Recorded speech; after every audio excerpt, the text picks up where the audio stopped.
Hello students, we are here to discuss a sample paper of CBSE.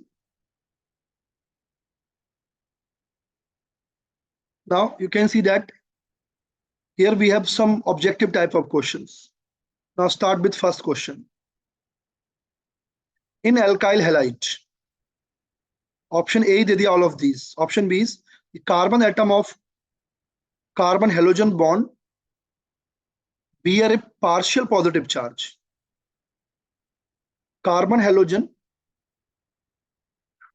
के बीच में carbon पर positive होता है और हेलोजन पर नेगेटिव होता है. Correct. The halogen atom bears a partial negative charge. ये भी करेक्ट है. Carbon halogen bond of alkyl halide is polarized. When they bear charge, definitely they get polarized, means they have dipole moment. So clearly all of these answers are correct. It's a quite basic problem of alkyl halide. Now next question is maltose is made of. फटाफट से करिए और chat में बताइए maltose किससे मिलके बना हुआ था.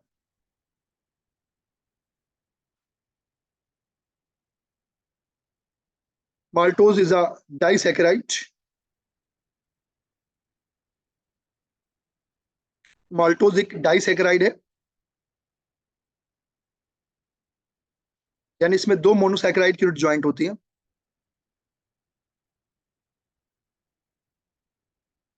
Anyone who know the answer can share.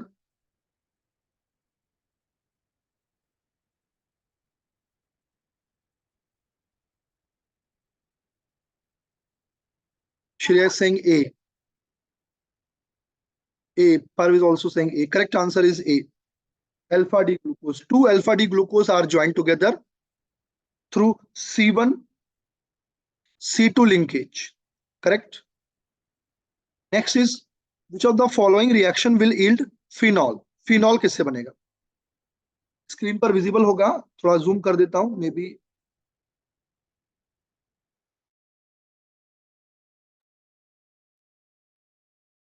Which of the following reaction will yield phenol? तीन ऑप्शन है, पहले आप देख लीजिए कि तीन ऑप्शन में से किससे बन रहा है. पहला डाउस प्रोसेस है.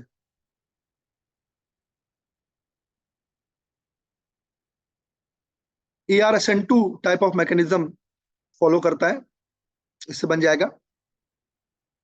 उसके बाद एनिलीन है, एजोटाइजेशन करना है, यानी we will get benzene diazonium chloride.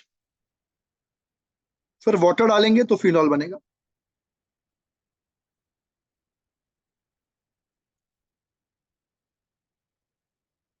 Benzene है और oleum.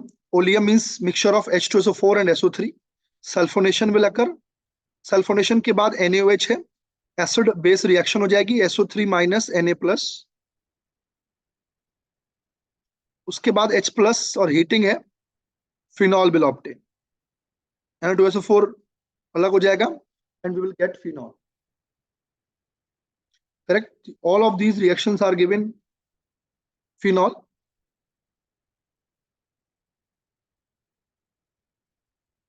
Actually keep in mind यहाँ पर दिया fusion with NaOH and 300 atmosphere pressure.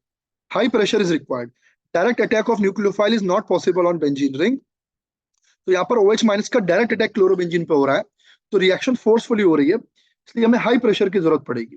अब यहाँ पर भी सेम ही रिएक्शन दी है, पर टेम्परेचर बहुत ऑप्टिमम दे रखा है, प्रेशर बहुत ऑप्टिमम दे रखा है, यानी कि रिएक्शन ऐसे फिजिबल नहीं होगी.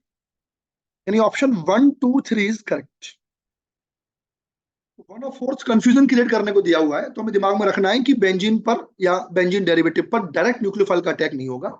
दो कंडीशन में होगा, या तो आप एजोनियम क्लोराइड बना दें, या आप क्लोरोबेंजीन ले लें, यानी माइनस आई इफेक्ट का ग्रुप ले लें, क्योंकि ये पोलराइज करेगा रिंग को. तब इस केस में अटैक न्यूक्लियोफाइल का डायरेक्ट पॉसिबल होगा, लेकिन कंडीशन बहुत ज्यादा विगरस होंगी. या फिर इस पे NO2 ग्रुप लगा दीजिए जो रिएक्शन को सूटेबल कर. Next is the molecular formula of ethyl acetate. Ethyl acetate.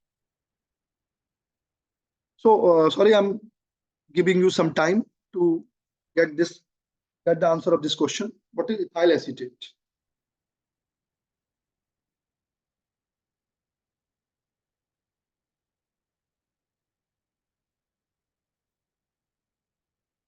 Okay, I have one answer. B.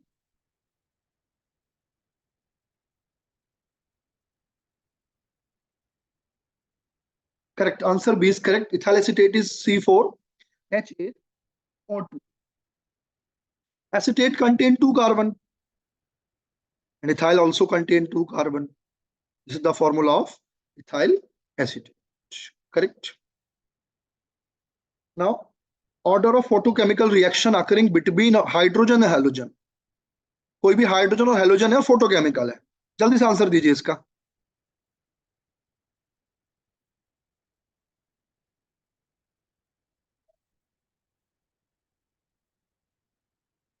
Photochemical reaction occurring between hydrogen and halogen किस ऑर्डर की होगी? Zero order, first order, second order, third order?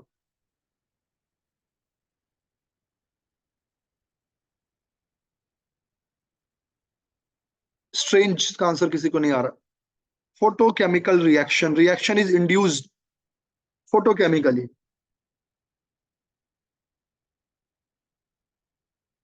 Shreya Singh C. Correct. Correct answer is C. Zero order reaction because rate is affected by external factor. The order is zero. Correct. Next is column करना है, match करना है. I का value 1. तो 1 means no dissociation, no association. Solution is non-electrolyte. I is greater than means dissociation occur. I less than 1 means association occur. And I 0 is impossible. तो मैंने match करा दिया. Accordingly you can match the options. Easy question है. I का value, Vanta factor का value, colligative property, observe upon colligative property, calculated से हम देखते हैं. इंपॉर्टेंट क्वेश्चन है, इस टॉपिक से क्वेश्चन आता ही आता है. नेक्स्ट क्वेश्चन को देखते हैं फटाफट से. बॉइलिंग पॉइंट के ऑर्डर में लगाना है, तो पहले बॉइलिंग पॉइंट को दिमाग में डालते हैं. Boiling point is the function of mass. Boiling point is the function of intermolecular forces, van der Waals forces पर डिपेंड करता है. Boiling point is the function of surface area. Branching बढ़ती है तो बॉइलिंग पॉइंट कम होता है. और boiling point is the function of bonding also. सबसे ज्यादा ये बॉन्डिंग पर डिपेंड करता है, फिर मास पर डिपेंड करता है, फिर सरफेस एरिया पर डिपेंड करता है. तो iodobutane, bromobutane, chlorobutane and normal butane. तो मास ज्यादा किसका होगा? फटाफट से बताइए इसका आंसर क्या होगा.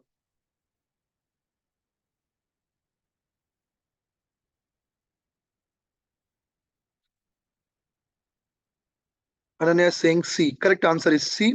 आयोडो का मास ज्यादा होगा, then bromo, then chloro and then butane. Correct answer. Good one. Now question number 8. Red hot steel rods on suddenly immersing in water becomes. अच्छा क्वेश्चन है.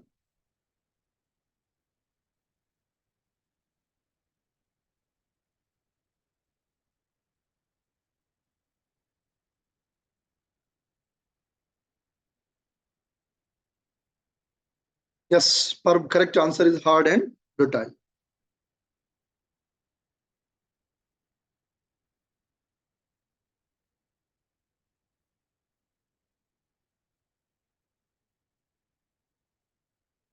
Anyone who know the reason this process is called quenching? Steel को harden करने का ये process होता है quenching. हालांकि अब पी ब्लॉक सिलेबस से कट है तो उसका इंपॉर्टेंस रह नहीं जाता है, बट ये दिया हुआ था तो हमने इसे कर लिया. ओके. नेक्स्ट, अगर आप लोग इस क्वेश्चन को कर लेते हैं तो आगे वाले क्वेश्चन भी कर दिया करिए. Value of decay constant having half life period. Decay constant means rate constant की वैल्यू कह रहा है, सबको पता है. सेकंड इनवर्स आप इसका यूनिट देखिए. क्वेश्चन में कहीं पर भी आपको जिक्र नहीं किया है कौन से ऑर्डर का रिएक्शन है, लेकिन ऑप्शंस बता रहे हैं कि फर्स्ट ऑर्डर का रिएक्शन है. तो के become 0.693 upon T half. Correct formula base है, वैल्यू डाल करके आप आंसर निकाल सकते हैं. इंपॉर्टेंट क्वेश्चन है. Which one of the following does not give silver mirror test? I want the answer. Take your time. अपने ऑफलाइन बैचेस में तो मैंने आज ही इसको डिस्कस किया.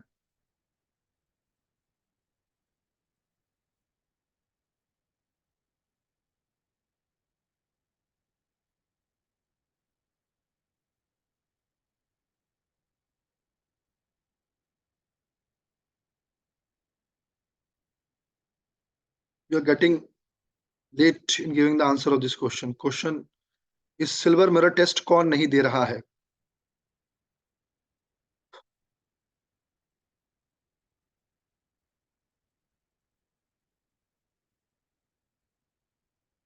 Okay, I am not getting answer. हालांकि क्वेश्चन इतना डिफिकल्ट नहीं है, पर is given the answer as A.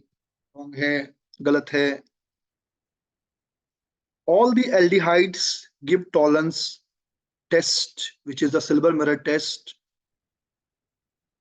whether aliphatic or aromatic. So these two definitely give tolerance test. Ketones does not give test. Formic acid is the acid which give this test. Formic acid easily oxidizable है, CO2 और H2O में convert हो जाता है, यानी कि ये भी टॉलरेंस देगा. टॉलरेंस कौन नहीं देगा? कीटोन नहीं देगा. Correct answer is D. इसका आंसर आप नहीं दे पाए, थोड़ा स्ट्रेंज है, देना चाहिए था. Now next question is question number 11.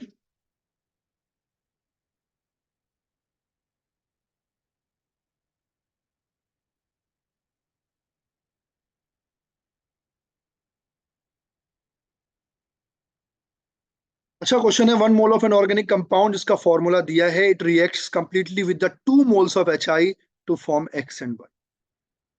When Y is boiled in aqueous alkali form Z answer the iodoform test. The compound A is. तो पहले दिमाग में रखना पड़ेगा आयोडोफॉर्म टेस्ट कौन देता है. तो आयोडोफॉर्म टेस्ट ऐसे कंपाउंड देते हैं जिसमें CH3CO ग्रुप हो, CH3CHOH ग्रुप हो. यूजुअली वो कंपाउंड आयोडोफॉर्म टेस्ट देते हैं. अब इसमें क्या हो रहा है, जो भी पॉइंट या जो भी रिएक्शन आपको नहीं आती है तो आप उसको रिवाइज करें. ठीक है. अब 2 moles ऑफ HI से रिएक्ट करता है. तो let me tell you one thing. HI से रिएक्ट कर रहा है तो वो अल्कोहल भी हो सकता है और वो ईथर भी हो सकता है. ईथर HI से रिएक्ट करता है तो 2 प्रोडक्ट देता है, एक आयोडो एल्केन और दूसरा देता है आपका एल्कोहल. तो ईथर है ये, तभी 2 प्रोडक्ट मिल रहे हैं. अल्कोहल होता तो एक ही प्रोडक्ट मिलता. तो मुझे प्रोडिक्ट हो गया कि भाई ईथर इज देयर. करेक्ट. अब कौन सा ईथर? तो पहले देखेंगे. Propane 2-ol is not ether, propane 1-ol is not ether. Now methoxy ethane and ethoxy ethane both are ether. Now clearly उसने बोला है कि HI से जब रिएक्ट करता है तो X and Y 2 प्रोडक्ट देता है. अब इथॉक्सी इथेन में अगर मैं इथॉक्सी इथेन का कराऊं तो चूंकि दोनों तरफ C2H5 ही है तो दोनों सेम ही प्रोडक्ट मिलेंगे, तो X और Y तो ये बना नहीं. क्योंकि अगर मैं इसकी रिएक्शन कराऊंगा तो कैसे कराऊंगा? पहले इथर क्या होगा? प्रोटोनेट होगा, पॉजिटिव चार्ज आएगा. SN2 टाइप मैकेनिज्म होगी. जब तक, ये बहुत इंपॉर्टेंट रिएक्शन है एग्जाम के पॉइंट ऑफ व्यू से, जब तक कार्बोकेटाइन स्टेबल नहीं होगा रिएक्शन जो है वो SN2 टाइप होगी. SN2 टाइप मतलब आयोडोफॉर्म, सॉरी आयोडीन का अटैक सिंगल स्टेप में हो जाएगा. You will get C2H5I और C2H5OH. Again as he is saying that कि HI का 2 मोल है, फिर से HI कराएंगे तो क्या हो जाएगा? सब्स्टिट्यूशन हो जाएगा. C2H5I plus water will remove, then you will get C2H5.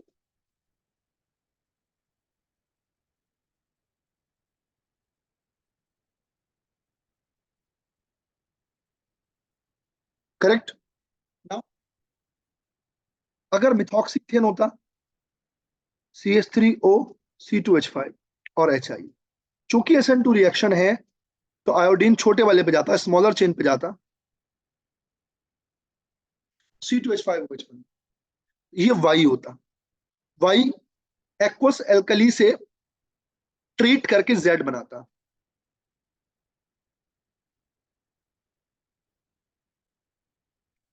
Okay. क्योंकि 2 मोल HI का है तो पहले इसमें एक स्टेप और होगी कि C2H5I बनेगा.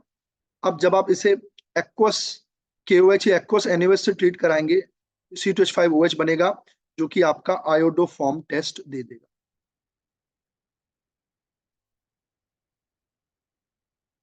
करेक्ट. अब देखो ये चीज यहाँ पे कराएं, ये भी अगर एक्वस अल्कली से ट्रीट होगा तो ये भी आपका एक्वस KOH से भी कराऊं तो ये भी आपका क्या देगा? अल्कोहल देगा. तो ये भी देगा iodoform test. But problem is कि यहाँ पर उसने कहा है कि HI से रिएक्शन कराने पे 2 प्रोडक्ट बनते हैं X और Y. बस यहाँ से बात अलग हो रही है. यहाँ 2 प्रोडक्ट बन रहे हैं CH3I और C2H5OH. या तो एक ही प्रोडक्ट है. दोनों ही मिथाइल ग्रुप लगे हुए हैं दोनों तरफ, तो एंड तक आके वो दोनों ही सेम प्रोडक्ट दे देंगे। इसके दोनों प्रोडक्ट कैसे कैसे अलग अलग है, तो आंसर हो जाएगा मिथॉक्सी इथेन। दूसरी बात, इथॉक्सी इथेन और क्यों नहीं है? इथॉक्सी इथेन में 4 कार्बन है और जो जनरल फॉर्मूला दिया उसमें 3 कार्बन, ऐसे भी प्रोडिक्ट कर सकते थे। नेक्स्ट इज हिंसबर्ग रीजेंट, बहुत इजी क्वेश्चन है, मुझे लगता है कि आप बिल्कुल भी टाइम वेस्ट नहीं करेंगे इसमें और आंसर देंगे, which is what is Hinsberg reagent. Oh, very good. Everyone is giving answer correct. Benzene disulfonium chloride is called Hinsberg reagent. This is Hinsberg reagent. It is used to distinguish between primary, secondary, and tertiary amine, as well as they get separated out by using Hinsberg reagent. Exam के point of view से बहुत important है. In any form, it can ask. Now, assertion question, assertion reason part is there. Now, insulin is water soluble. Insulin is a globular protein.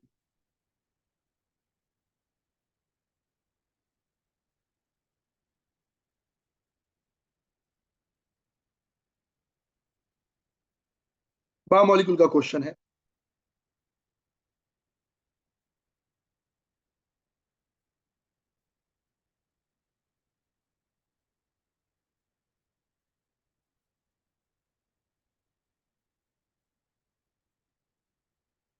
Shreya is giving answer D.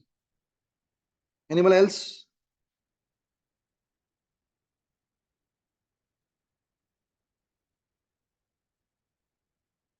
Shreya, correct answer is B. Correct. Insulin is water soluble because internal hydrogen bonding is there. और water में वही soluble होगा जो hydrogen bonding करेगा. Correct. Although it is a polysaccharide. Correct. As well as it's a globular protein. But explanation is not there. Correct. इसको ध्यान रखना, नहीं पढ़ा इसको पढ़ लीजिएगा.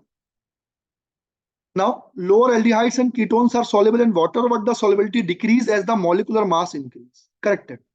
जैसे जैसे मास बढ़ता है सॉलिबिलिटी डिक्रीज करेगी, क्योंकि कार्बन वाला पार्ट जो है बढ़ेगा. कार्बन वाला पार्ट क्या होता है? हाइड्रोफोबिक.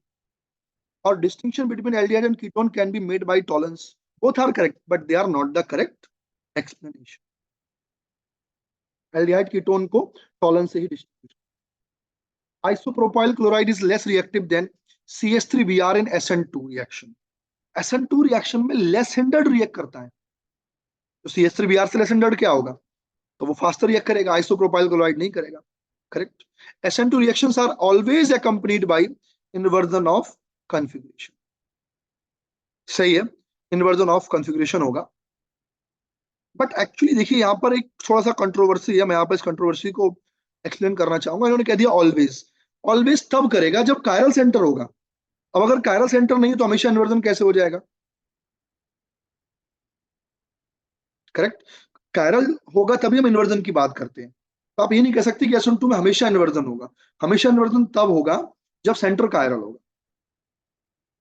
बट अभी सीबीएसई क्वेश्चन है, तो इसका आंसर जो है वो both A and R true, but R is not the correct explanation of A. करना पड़ेगा आपको, पीवाईक्यूज में ऐसे ही दिया हुआ है. तो थोड़ा सा यहाँ पर सिचुएशन क्रिटिकल हो जाती है हमारे लिए जब हमें हायर ऑर्डर की नॉलेज होती है. बट करेक्ट आंसर मेरे अकॉर्डिंग क्या होना चाहिए? A is true but R is false. तो ऑलवेज वर्ड इस्तेमाल नहीं करना. अगर कायरल होगा तो हो जाएगा. करेक्ट. दो कंपाउंड दिए, two compounds are given to you. Now this is more acidic than this. तो NO2 ग्रुप लगा है. NO2 इज -I -R. -I -R acidic nature को बढ़ाते हैं. ये क्रिसॉल है, पैराक्रिसॉल है. यहाँ पर CH3 लगा है, +I +R एसिडिक कैरेक्टर को घटाता है. +I +R. इसका मतलब first one is more acidic then second one. assertion is correct. Now electron donating groups increase acidity while electron withdrawing groups decrease acidity. सही है, मैं भी तो यही कह रहा हूं. Electron donating group increase acidity, नहीं गलत हो गया. Electron withdrawing group increase acidity, while electron donating group जो है वो तो डिक्रीज करते हैं. तो assertion is correct but reason is false.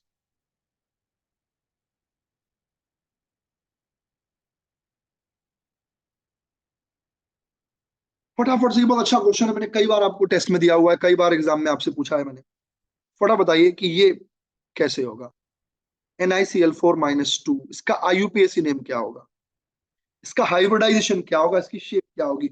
इतनी बार कराया हुआ क्वेश्चन है कि याद हो जाना चाहिए। तो अगर एग्जाम में आए तो विद इन नो टाइम आप इसका आंसर दें।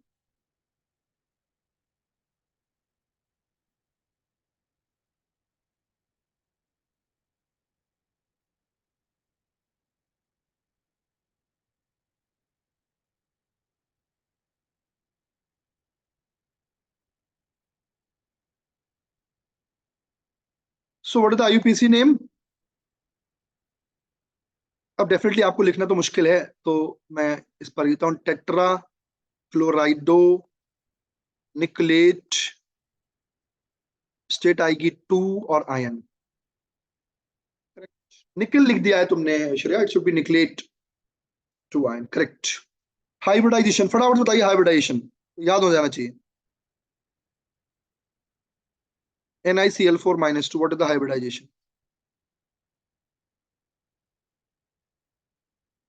Correct. Parv is correct. sp3 is the hybridization of this. Shape, when the hybridization is shape, when the hybridization is sp3, what is the shape? Tetrahedral. Question मैं आपके लिए homework में छोड़ता हूं कि right the electronic configuration with the element atomic number this and this. इसको आप try कीजिएगा।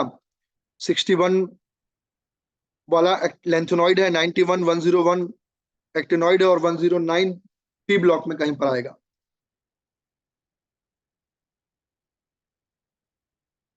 Now next question, consider the following equation. The rate law of this reaction is first order with respect to hydrogen and second order with respect to NO. Write the rate law. इससे आसान question क्या होगा। उसने कहा है कि H2 के respect में फर्स्ट ऑर्डर है, NO के रेस्पेक्ट में सेकंड ऑर्डर, रेट लॉ लिखिए। हो गया रेट लॉ। अगर मैं इससे कहता कि इसमें what is the order of reaction, थोड़ा बताइए ऑर्डर ऑफ रिएक्शन क्या हो जाएगा इसका।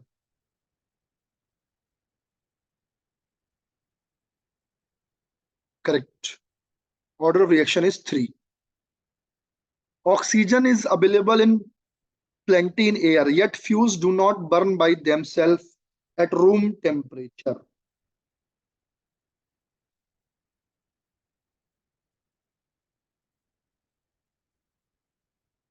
Because high एक्टिवेशन एनर्जी इस कंबशन रिएक्शन की इतनी हाई होती है कि रूम टेम्परेचर पे अवेलेबल नहीं होती, इसलिए फ्यूल अपने आप जलते नहीं, मतलब कोयला रखा हुआ है वो अपने आप फुल जलता है आग में ऑक्सीजन की प्रेजेंस में, तो उसे बर्न करने की जो एनर्जी चाहिए, जो एक्टिवेशन एनर्जी चाहिए, उसे अपने आप नहीं मिलती है। कोई और भी फ्यूल ले सकते हो आप, पेट्रोल डीजल में अपने आप एनर्जी नहीं मिलती उन्हें ऑक्सीजन से। Define the term Vanta factor, मैं आपको बता सकता हूं कि इस बार भी वेंटा फैक्टर पर सवाल आएगा, 100% आएगा। करेक्ट। सो वेंटा फैक्टर क्या है भाई, colligative property observe upon colligative property calculated, molar mass calculated upon molar mass. Under what condition do non ideal solutions show negative deviations. Negative deviations कब शो करते हैं, when the force of attraction between solute and solvent is higher than the solute-solute and solvent-solvent interactions, then solutions show negative reactions. Correct. Next is arrange the following compound in decreasing order of their boiling points. Boiling point के order में लगाना है। General trend क्या होता है, सबसे पहले carboxylic acid, फिर अल्कोहल, सबसे ज्यादा बॉइलिंग पॉइंट किसका हो जाएगा, अल्कोहल का। उसके बाद ईथर्स, फिर कीटोन्स, फिर एल्डिहाइड्स। अल्कोहल से ऊपर किसका होगा, कार्बोक्सिलिक एसिड का, अगर सेम मास है। और अगर अमीन्स को भी जोड़ दें तो वो अल्कोहल्स के बाद आ जाते हैं अमीन्स। एसिड, अल्कोहल, फिर अमीन्स, फिर ईथर्स, फिर कीटोन्स, फिर aldehyde, if they have same, almost same volume. So in this particular video I'm covering till section B, In next video, I'm going to cover section C. Correct?